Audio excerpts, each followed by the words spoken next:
नमस्कार दोस्तों, स्वागत है आपका आपके channel one nation one exam पर। तो दोस्तों, इस वीडियो में हम लोग यूपी डीएलएड सेकेंड सेमेस्टर का साइंस का अति लघु उत्तरीय प्रश्न देखेंगे। दोस्तों, यह 6 नंबर के प्रश्न पूछे जाते हैं, जिसमें आपको 1 मार्क्स प्रत्येक प्रश्न के अनुसार मिलता है। तो दोस्तों, वीडियो एंड तक देखिएगा, क्योंकि इसमें वही प्रश्न है जो आपसे प्रीवियस ईयर पूछे गए हैं। साथ ही साथ वह प्रश्न भी हैं जो आपसे इस वर्ष पूछे जा सकते हैं। इसके अलावा अगर आपको यह पीडीएफ प्राप्त करनी है तो आप डिस्क्रिप्शन में लिंक द्वारा टेलीग्राम चैनल पर जाकर पीडीएफ डाउनलोड कर सकते हैं। इसके अलावा आप दूसरी वीडियोस जो हैं मैथ की और जो आपका एक और सामाजिक अध्ययन सब्जेक्ट है उसकी वीडियोस भी आप डिस्क्रिप्शन में लिंक द्वारा देख सकते हैं। ठीक है दोस्तों, साथ ही साथ चैनल पे पहली बार आए हैं तो सब्सक्राइब करने के साथ बेल आइकन पे क्लिक कर दें। अब हम देखते हैं आपके अति लघु उत्तरीय प्रश्नों को। तो पहला प्रश्न है, उत्तोलक कितने प्रकार के होते हैं? तो 3 प्रकार के,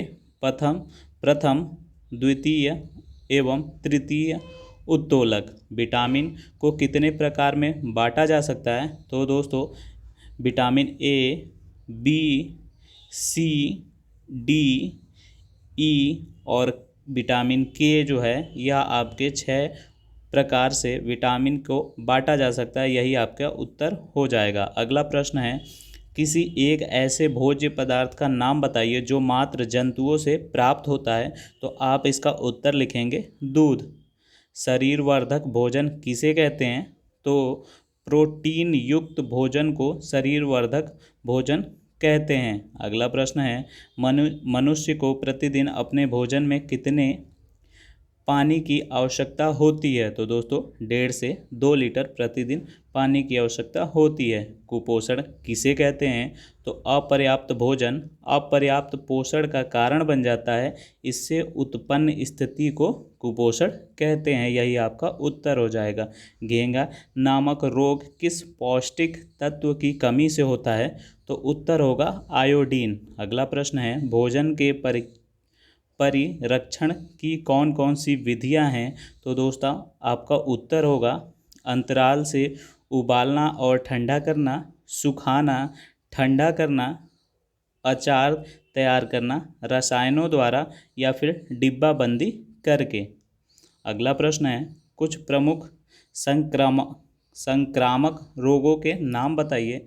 तो दोस्तों, आप इसका उत्तर लिखेंगे जैसे कि हैं हैजा हो गया, टीबी, खसरा, टाइफाइड, डिप्थीरिया, पेचिस आदि। आप इसका उत्तर लिख देंगे। अगला प्रश्न अगर पूछता है कि शारीरिक व्यतिक्रम किसके कारण होता है? तो दोस्तों, दूषित भोजन, दूषित वातावरण तथा सूक्ष्म जीवों के प्रकोप से शारीरिक व्यतिक्रम होता है। अगला प्रश्न है, संक्रामक रोग किसे कहते हैं? तो दोस्तों, संक्रामक रोग ऐसा रोग होता है जो किसी एक व्यक्ति से दूसरे व्यक्ति तक प्रत्यक्ष या अप्रत्यक्ष रूप से पहुंचता है। अगला प्रश्न है, वर्धी प्रजनन किसे कहते हैं? तो दोस्तों, वर्धी प्रजनन प्रायः पौधों में पाया जाता है। जब पौधे के वर्धी भाग जैसे जड़, तना या पत्ती से नए पौधे का जन्म होता है तो इसे वर्धी प्रजनन कहते हैं। अगला प्रश्न है, संचारी रोग किसे कहते हैं?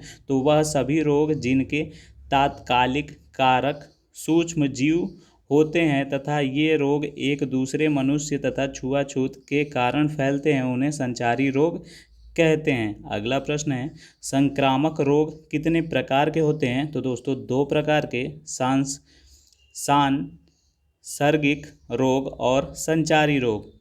अगला प्रश्न है, परमाणु का आवेश क्या होता है? तो दोस्तों, परमाणु का आवेश 0 होता है। परमाणु संख्या क्या है? तो वह मूलभूत संख्या जो परमाणु के नाभिक में प्रायः प्रोटॉनों की संख्या को बतलाती है, वह संख्या इलेक्ट्रॉन की संख्या के तुल्य भी होती है। इसे प्रोटॉन संख्या कहा जाता है। अगला प्रश्न है, परमाणु भार किसे कहते हैं? तो दोस्तों, इसका आपको सूत्र बताना है। तो आप लिखेंगे परमाणु भार बराबर तत्व के प्रत्येक परमाणु का औसत भार बटे C12 परमाणु का भार बटे 12। अगला प्रश्न है, परमाणु द्रव्य संख्या क्या है? दोस्तों, तो इसका उत्तर होगा परमाणुओं के द्रव्यमान को बतलाने वाला एकक C12 परमाणु के 1/12 अर्थात 1.66 गुणे 10⁻⁻27 किलोग्राम के तुल्य है। ठीक है दोस्तों, अगला प्रश्न देखते हैं। संयोजकता किसे कहते हैं? तो किसी तत्व के परमाणु में बाह्यतम कोश या कक्षा में उपस्थित इलेक्ट्रॉनों की संख्या को उस तत्व का संयोजकता कहते हैं। अगला प्रश्न है, यौगिक किसे कहते हैं? तो दो या दो से अधिक तत्व निश्चित अनुपात में संयोग करके नया पदार्थ बनाते हैं, इसे यौगिक कहते हैं। मिश्रण क्या है दोस्तों?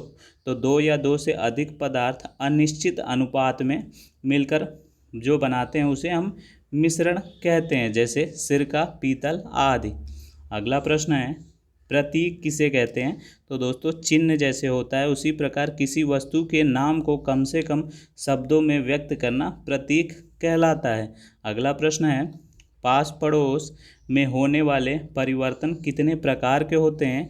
तो दोस्तों आप उत्तर लिखेंगे, तीव्र एवं मंद परिवर्तन, अनुकूल प्रतिकूल परिवर्तन, नियमित तथा अनियमित परिवर्तन, प्रत्यावर्तित तथा अप्रत्यावर्तित परिवर्तन, भौतिक या रासायनिक परिवर्तन, नियंत्रित या अनियंत्रित परिवर्तन, कृत्रिम परिवर्तन। तो दोस्तों यही आपके 6 उत्तर हो जाएंगे। अगला प्रश्न देखते हैं, मिट्टी पलट हल किस प्रकार का कुंड काटता है? तो दोस्तों वह आयताकार प्रकार का काटता है। अगला प्रश्न है, ईंधन को परिभाषित कीजिए। तो ईंधन ज्वलनशील पदार्थ है जिसका उपयोग ऊष्मा प्राप्त करने हेतु किया जाता है। इसकी निम्न 3 अवस्थाएं होती हैं, जैसे ठोस ईंधन, द्रव ईंधन और गैसीय ईंधन। अगला प्रश्न है, प्रकाश संश्लेषण क्रिया को दर्शाने हेतु केवल रासायनिक समीकरण लिखिए। तो दोस्तों आप लिखेंगे 6CO2 + 12H2O gives that C6H12O6 + C6H2O + 6O2। यही आपका उत्तर हो जाएगा। अगला प्रश्न है, जांघ की अस्थि का नाम बताइए। तो दोस्तों इसका उत्तर होगा फीमर। ठीक है, जांघ की अस्थि का नाम फीमर होता है। अगला प्रश्न है, 4Na + O2 यह जो समीकरण लिखनी है इसको पूरा करना है कि इनको अगर हम करते हैं तो क्या रिजल्ट मिलता है। तो दोस्तों इसका उत्तर हो जाएगा 2Na2O। अगला प्रश्न है, किसी परमाणु को दर्शाने के लिए परमाणु संख्या, द्रव्यमान संख्या तथा तत्व का प्रतीक प्रदर्शित करने के लिए निर्धारित तरीके से लिखिए। तो दोस्तों आप लिखेंगे XOM, जहाँ पे आप यहाँ इस प्रतीक को बताएंगे भी कि M क्या है दोस्तों, तो परमाणु द्रव्यमान है, वही O है वह परमाणु संख्या है और X जो है वह तत्व है। अगला प्रश्न है,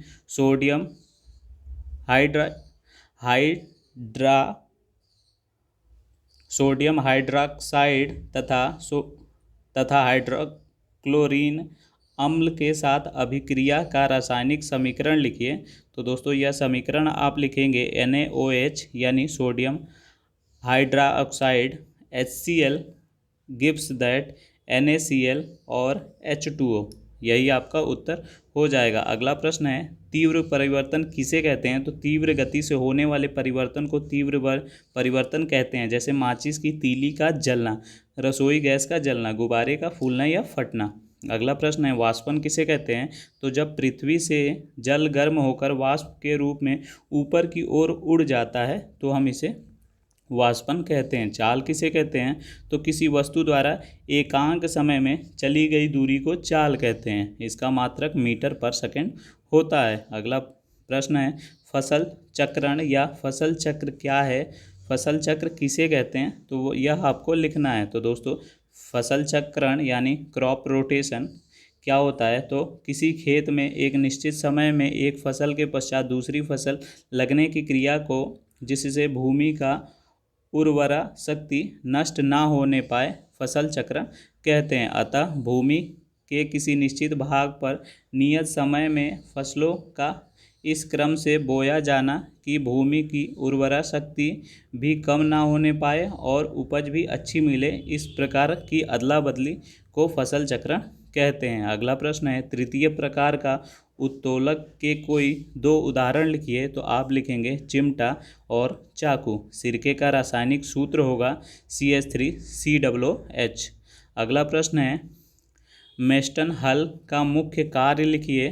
तो यह ऊपर की मिट्टी को नीचे तथा नीचे की मिट्टी को ऊपर करता है। अगला प्रश्न है, नवीकरण एवं अनवीकरण संपदा के में मुख्य अंतर बताइए। तो नवीकरण संपदा वह है जो भविष्य में समाप्त नहीं होगी, वहीं अनवीनीकरण जो है वह भविष्य में समाप्त हो जाएगा। अगला प्रश्न है, वसा में घुलनशील दो विटामिन के नाम लिखिए। तो A, D, E के यानी vitamin A, vitamin D, vitamin E और विटामिन के आपका उत्तर हो जाएगा। टीकाकरण क्या है लिखिए। तो दोस्तों टीकाकरण उपयुक्त समय में रोगजनक की कुछ मात्रा शरीर में पहुंचाने से एक विशेष प्रकार का रोग के विरुद्ध प्रतिरोध क्षमता का विकास हो जाता है। इस विधि से रोगों का उपचार टीकाकरण कहलाता है। बच्चों को BCG का टीका प्रथम बार जन्म से 9 माह के अंदर तथा दूसरी बार 5 वर्ष के बाद लगवाना चाहिए। ठीक है दोस्तों, अगला प्रश्न देखते हैं, सरल मशीन कितने प्रकार की होती हैं। तो दोस्तों सरल मशीन 5 प्रकार की होती हैं। उत्तोलक, पेच, झुकाथल, घिरनी, पहिया और धुरी। अगला प्रश्न है, सौरमंडल में सूर्य के सबसे नज़दीक स्थित ग्रह का नाम लिखना है।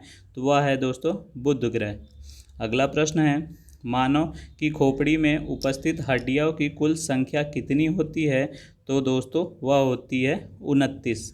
अगला प्रश्न है, कीटों में वर्ज्य पदार्थों का निष्कासन किस उत्सर्जी अंग द्वारा होता है।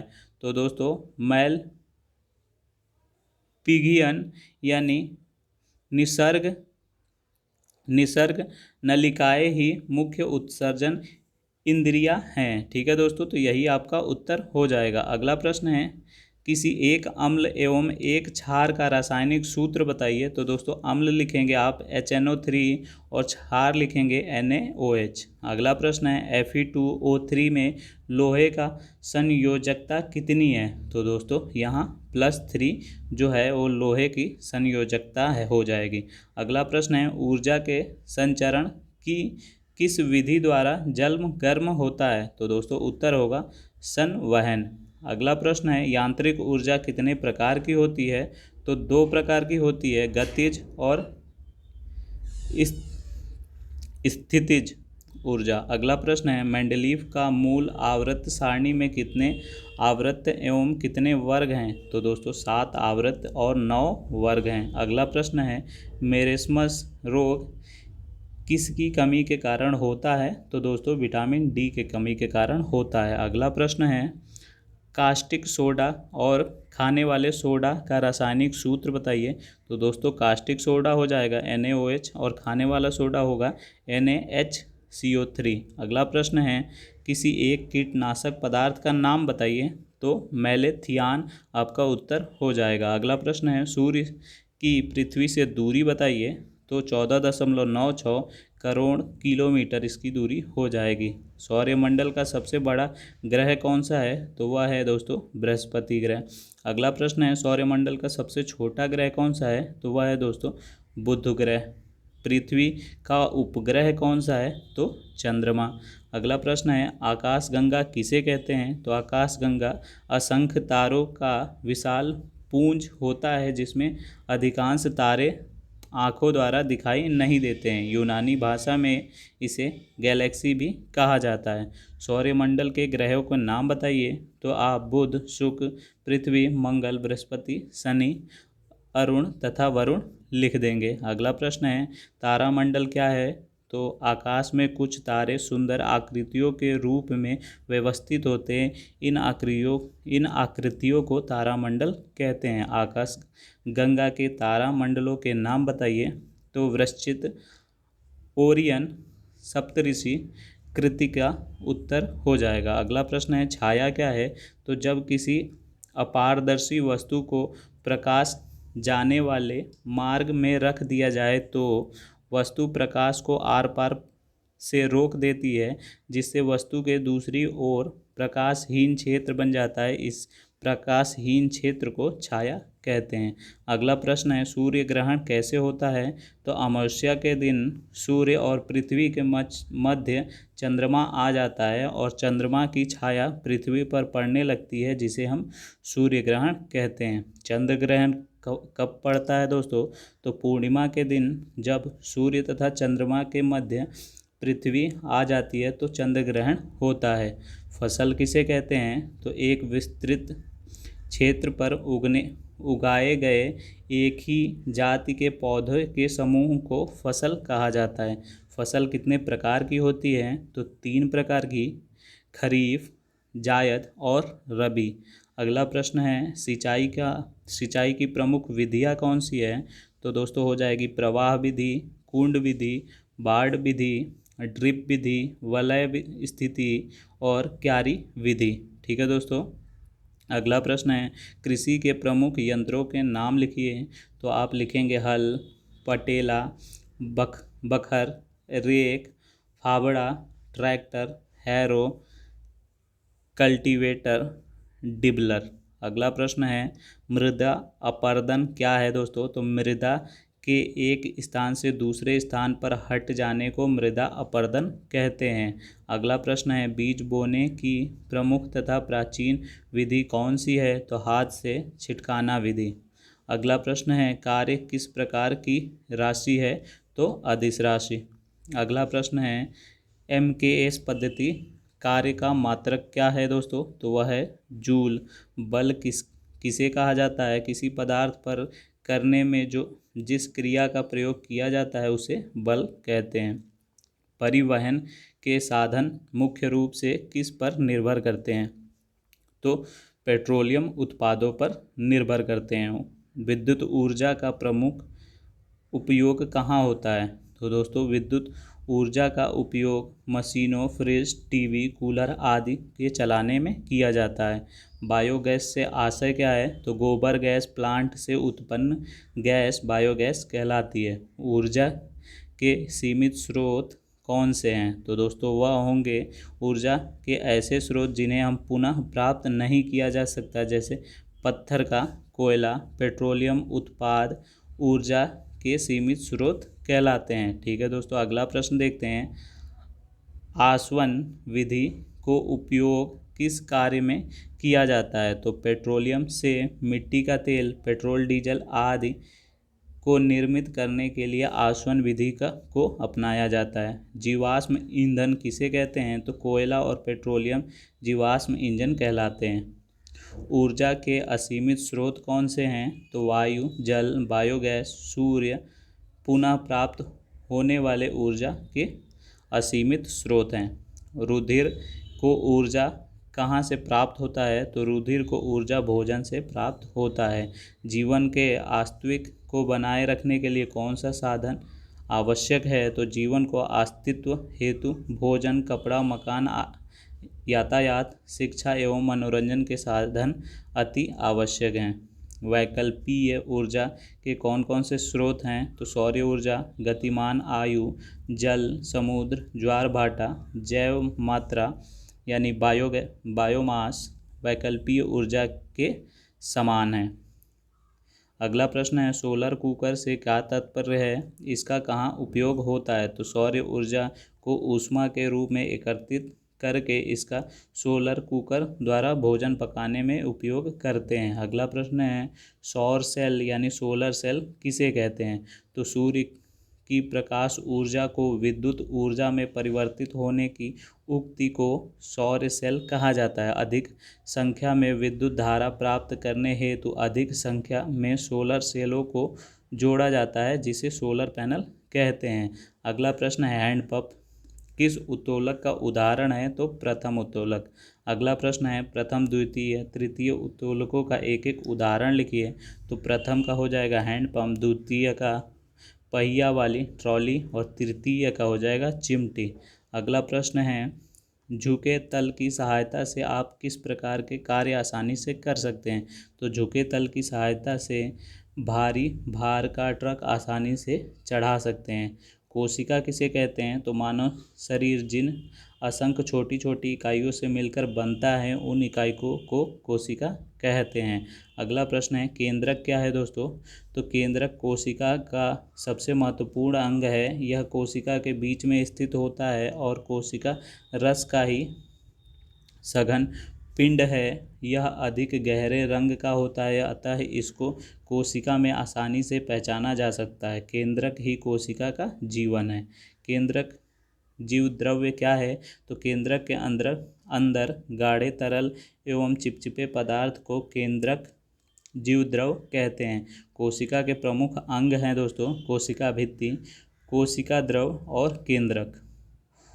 ऊतज ऊतक कितने प्रकार के होते हैं दोस्तों? तो वो होते हैं निम्न प्रकार के, जैसे उपकला ऊतक, संयोजी, पेशीय, तंत्रिका और संवहन ऊतक। अगला प्रश्न है, जीवन का आधारभूत क्रियाएं हैं। तो दोस्तों जीवन की आधारभूत क्रियाएं हैं पोषण, श्वसन, उत्सर्जन, परिसंचरण, नियंत्रण तथा समन्वय, बुद्धि एवं प्रजनन। अगला प्रश्न है, जीवधारियों में प्रजनन की कौन कौन सी विधियाँ होती हैं? तो वर्धी प्रजनन, अलैंगिक प्रजनन और लैंगिक प्रजनन।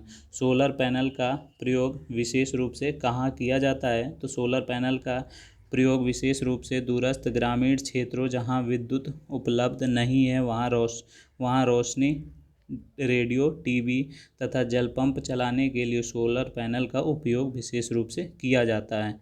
पवन ऊर्जा क्या है दोस्तों? तो वायु के गतिशील होने से उत्पन्न गतिज ऊर्जा को पवन ऊर्जा कहते हैं। जल ऊर्जा में कौन सी ऊर्जा होती है? तो बहते हुए जल में गतिज ऊर्जा होती है। इस गतिज ऊर्जा को जल विद्युत संयंत्र द्वारा विद्युत ऊर्जा में बदला जा सकता है। इस प्रकार बहता हुआ जल ऊर्जा का स्रोत है। ज्वार भाटा ऊर्जा के किस प्रकार का स्रोत है? तो ज्वारीय लहरों या तरंगों में अपार गतिज ऊर्जा होती है। इस ऊर्जा को विद्युत ऊर्जा में परिवर्तित किया जाता है। इस प्रकार ज्वार भाटा ऊर्जा का नवीनीकरण स्रोत है। भारत में ज्वारीय जल से विद्युत तैयार की जा रही तथा इस पर नवीन खोज तथा शोध कार्य चल रहा है। ऊर्जा संरक्षण का नियम क्या है? तो दोस्तों ऊर्जा के संरक्षण के नियमानुसार ऊर्जा का विनाश नहीं होता है, केवल एक प्रकार की ऊर्जा का दूसरे प्रकार की ऊर्जा में परिवर्तित होता है। ऊर्जा ना तो उत्पन्न की जा सकती है ना नष्ट, अतः ब्रह्मांड में संपूर्ण ऊर्जा सदैव नियत रहेगी। सरल मशीनें किसे कहते हैं? तो ऐसे साधन जो कार्य में सरलता, सुविधा एवं तेजी से कार्य करने में सहायक होते हैं सरल मशीन कहलाते हैं। सरल मशीन का उदाहरण प्रस्तुत कीजिए। तो वो होगा चाबी। सरल मशीन के प्रकार बताइए। तो उत्तोलक, पेंच, घिरनी, झुका तल, पहिया और धुरी उत्तर हो जाएगा। घिरनी क्या है? तो घिरनी एक सरल मशीन है। यह चल एवं अचल दोनों तरह व्यवस्थित हो सकती है। विटामिन डी का रासायनिक नाम जो होता है वह होता है कैल्सिफेरॉल, ठीक है। और इससे रोग जो होता है इसकी कमी से वह होता है सूखा रोग। बेकिंग सोडा का सूत्र बताइए और बेकिंग सोडा का रासायनिक सूत्र एवं उपयोग बताइए। तो रासायनिक सूत्र होगा NaHCO3 और साथ ही साथ इसका उपयोग है त्वचा को गोरा बनाने के लिए, त्वचा की नमी मुक्त रखने के लिए, खाद्य पदार्थ में खमीर के लिए, केक के लिए, ब्लीचिंग एजेंट के लिए। अगला प्रश्न है, जल में घुलनशील विटामिन और वसा में घुलनशील विटामिन के नाम लिखिए। तो दोस्तों जल में घुलनशील होगा vitamin C, vitamin B2, B1, B3, B5, B6, B7 और B9 एंड B12। वसा में घुलनशील है दोस्तों विटामिन ए, इसका रासायनिक नाम भी लिखा है विटामिन डी और विटामिन ई और विटामिन के। घड़ी में चाबी भरने पर स्प्रिंग की ऊर्जा किस रूप में एकत्रित की जाती है? तो घड़ी में चाबी भरने पर स्प्रिंग में स्थितिज ऊर्जा एकत्रित होती है। अगला प्रश्न है, कशेरुकी प्राणियों के उत्सर्जी अंगों के नाम लिखिए। तो वह हो जाएंगे दोस्तों फेफड़ा, गुर्दा तथा त्वचा किया जाता है, यानी उत्सर्जन के कशेरुकी प्राणी में उत्सर्जन फेफड़ों, गुर्दा और त्वचा में किया जाता है। कार्य किसे कहते हैं? तो जब किसी वस्तु पर 1 न्यूटन का बल लगाने पर वस्तु में बल की दिशा 1 मीटर का विस्थापन हो जाता है तो इसे कार्य कहते हैं, और इसकी जो इकाई होती है वह जूल होती है। तो दोस्तों यहाँ पे आपके जो अति लघु उत्तरीय प्रश्न होते हैं वह साइंस के ख़त्म होते हैं। अगर आपने यह वीडियो ध्यानपूर्वक देखा है तो आपके पूरे 6 में से 6 अंक प्राप्त होंगे। साथ ही साथ इन्हीं से ऑब्जेक्टिव प्रश्न भी बनाए जाते हैं। ठीक है दोस्तों, तो पूरी वीडियो देखने के लिए बहुत बहुत धन्यवाद। इसके अलावा चैनल को शेयर कर दें और सब्सक्राइब नहीं है तो सब्सक्राइब करने के साथ बेल आइकन पर क्लिक कर दें। पूरी वीडियो देखने के लिए बहुत बहुत धन्यवाद दोस्तों।